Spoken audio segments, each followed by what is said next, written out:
This channel does not promote any violent, harmful, or illegal activities. All content provided by this channel is meant for an educational purpose only. Top quality और consistent performance के लिए सिर्फ silver pump नाम याद रखना। দুবরাজপুরে ফের বোমা উদ্ধারকে কেন্দ্র করে চাঞ্চল্য।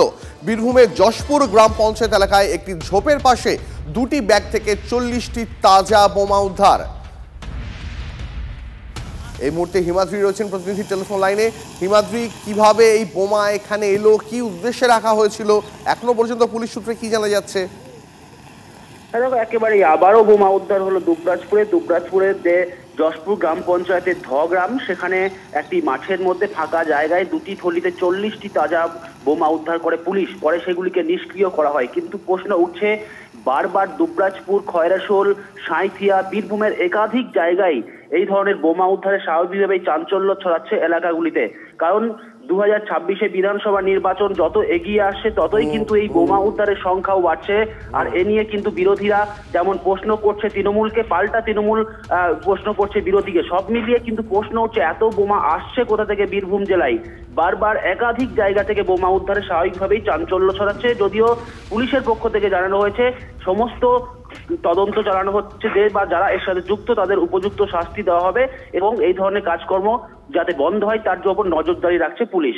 হিমাদ্রি, অনেক ধন্যবাদ তোমাকে। এই মুহূর্তে ছবি দেখাচ্ছি আপনাদের দুবরাজপুর থেকে ফের বোমা উদ্ধার। বীরভূমের যশপুর গ্রাম পঞ্চায়েত এলাকায় একটি ঝোপের পাশ থেকে দুটি ব্যাগ থেকে সব মিলিয়ে 40টি বোমা উদ্ধার করা হয়। ঘটনাস্থলে দুবরাজপুর থানার পুলিশ এবং বম্ব স্কোয়াড পৌঁছায়। তারপর একটি ফাঁকা জায়গায় সেই বোমাগুলিকে নিষ্ক্রিয় করা হয়। সেই ছবি দেখতে পাচ্ছেন এই মুহূর্তে আপনারা। কিন্তু প্রশ্ন হচ্ছে এত বোমা এলো কোথা থেকে?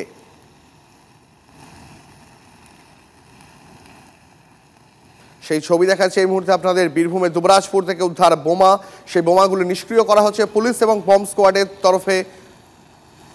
কিন্তু প্রশ্ন হচ্ছে এত বোমা এলো কোথা থেকে, কি উদ্দেশ্যে এনে রাখা হয়েছিল বোমাগুলি, তারই তদন্ত শুরু করেছে পুলিশ।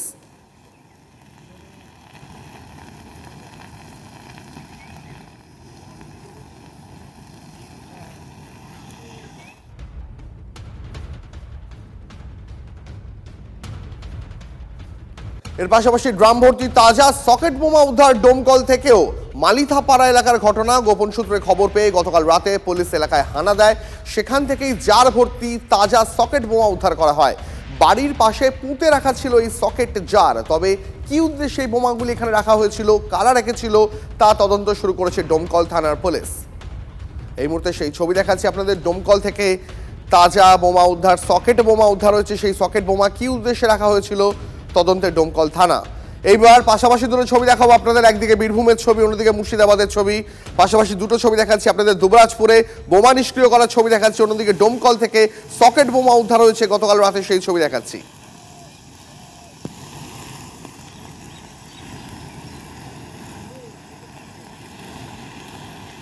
প্রশ্ন হচ্ছে ভোট যত এগিয়ে আসছে রাজ্য জুড়ে চারদিক থেকে এত তাজা বোমা, সকেট বোমা, কার্তুজ, বিস্ফোরক উদ্ধারের প্রবণতা বাড়ছে কেন?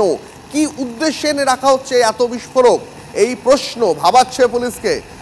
সাত সকালবেলা দুই জেলা থেকে দেখাচ্ছি আপনাদের। এক জেলা থেকে বোমা উদ্ধারের ছবি দেখাচ্ছি, অন্য জেলা থেকে ডোমকলের ছবি দেখাচ্ছি। সেখানে বাড়ির পাশে মাটির নিচে সকেট বোমার জার পুঁতে রাখা ছিল, সেই বোমাগুলি উদ্ধার করতে পেরেছে পুলিশ।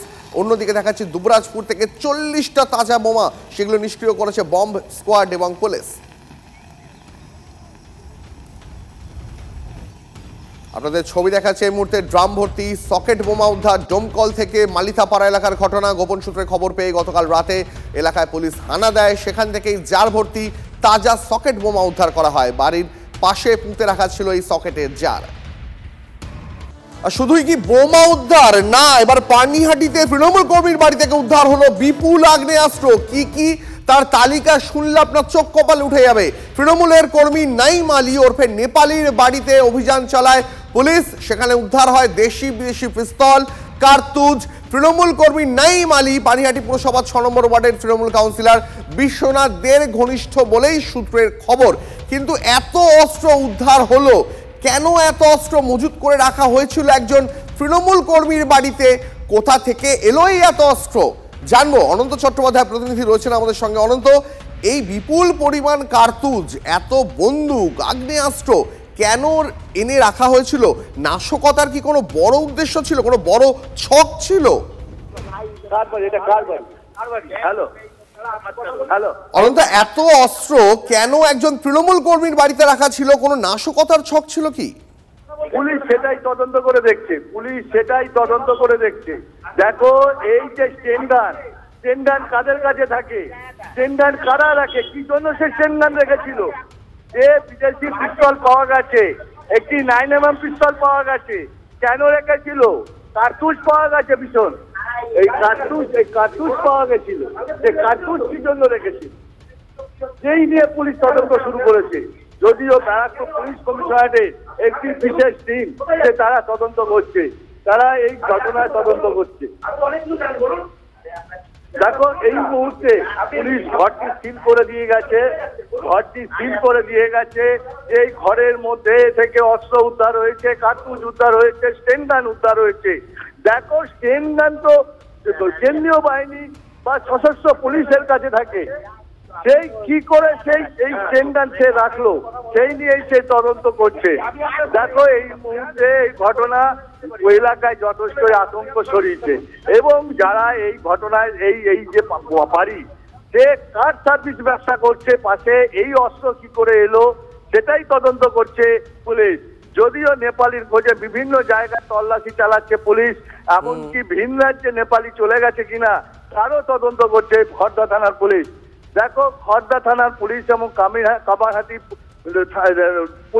কামারহাটি পুলিশ দুটো তারা জয়েন্টলি তারা তল্লাশি চালিয়ে তারা এই অস্ত্র উদ্ধার করে। অনন্ত, অনেক ধন্যবাদ তোমাকে। বিজেপি নেতা অর্জুন সিং এই প্রসঙ্গে কি জানিয়েছেন শোনাবো আপনাদের। ব্যারাকপুর কমিশনারেট এই জায়গাটাকে পুরোপুরি ক্রিমিনালদের হাতে দিয়ে দেওয়া হয়েছে।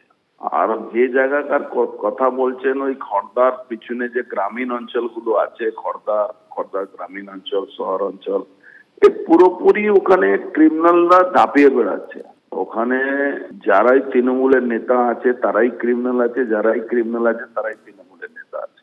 ওখানে আপনি একটা বাড়িতে ইট লাগাতে পারবেন না যদি এদেরকে পয়সা না দিতে হয়। এদের এক্সটর্শনের মানে এরিয়াটা অত বড় হয়ে গেছে, একটা টোটো অটো থেকে নিয়ে ইট লাগানো থেকে নিয়ে রাস্তায় সব জায়গায় এদের তোলাবাজি চলে, সেই জন্য অস্ত্র যোগান করেছে। এই মুহূর্তে দেখাচ্ছি আপনাদের তৃণমূলের কর্মী নাইম আলী, যাকে এলাকায় নেপালি বলেই লোকে চেনে, তার বাড়িতে যৌথ অভিযান চালায় খড়দা এবং কামারহাটি থানার পুলিশ। সেই উদ্ধার অভিযানে চালিয়ে উদ্ধার করা হয় দেশি বিদেশি পিস্তল, আগ্নেয়াস্ত্র, কার্তুজ, এমনকি স্টেন গান পর্যন্ত। এখন প্রশ্ন হচ্ছে, শাসক দলের একজন কর্মীর বাড়িতে এত অস্ত্র মজুত কেন? নাশকতার কি কোনো বড়সড় ছক ছিল? এই মুহূর্তে এটাই সব থেকে বড় প্রশ্ন। বিজেপির অভিযোগ, বিরোধীদের অভিযোগ যে এলাকায় তৃণমূল কর্মীদের বাড়িতে এত অস্ত্র থাকাটাই স্বাভাবিক ঘটনা, কিন্তু প্রশ্ন হচ্ছে এই তৃণমূল কর্মী নাইম আলী এর মাথায় কার হাত রয়েছে?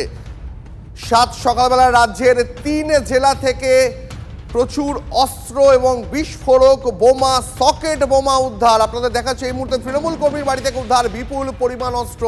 তৃণমূল কর্মী নাইম আলী, তার বাড়ি থেকে উদ্ধার প্রচুর আগ্নেয়াস্ত্র, কার্তুজ।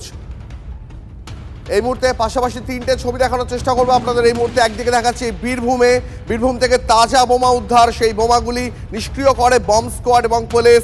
তার পাশাপাশি আপনাদের দেখাচ্ছি পানিহাটি এলাকা তৃণমূল কর্মী, তার বাড়ি থেকে উদ্ধার আগ্নেয়াস্ত্র, এবং দেখাচ্ছি ডোমকল থেকে উদ্ধার সকেট বোমা।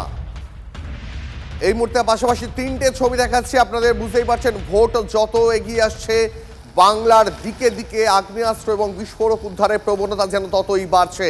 এই মুহূর্তে বীরভূমের ছবি দেখাচ্ছি আপনাদের। বীরভূমে তাজা বোমা উদ্ধার হয়, 7 সকালবেলা সেই বোমাগুলি নিষ্ক্রিয় করছে পুলিশ, সেই ছবি দেখাচ্ছি। পাশাপাশি দেখাচ্ছি আপনাদের তৃণমূল কর্মীর বাড়ি থেকে উদ্ধার স্টেন গান, কার্তুজ, সেই ছবি দেখাচ্ছি আপনাদের। প্রশ্ন হচ্ছে, তৃণমূল কর্মীর বাড়িতে এত অস্ত্র কেন? এর পাশাপাশি দেখাচ্ছি ডোমকলের ছবি, সেখানে সকেট বোমা উদ্ধার করা হয়েছে 1 ব্যাগ, সেই ছবিও দেখতে পাচ্ছেন।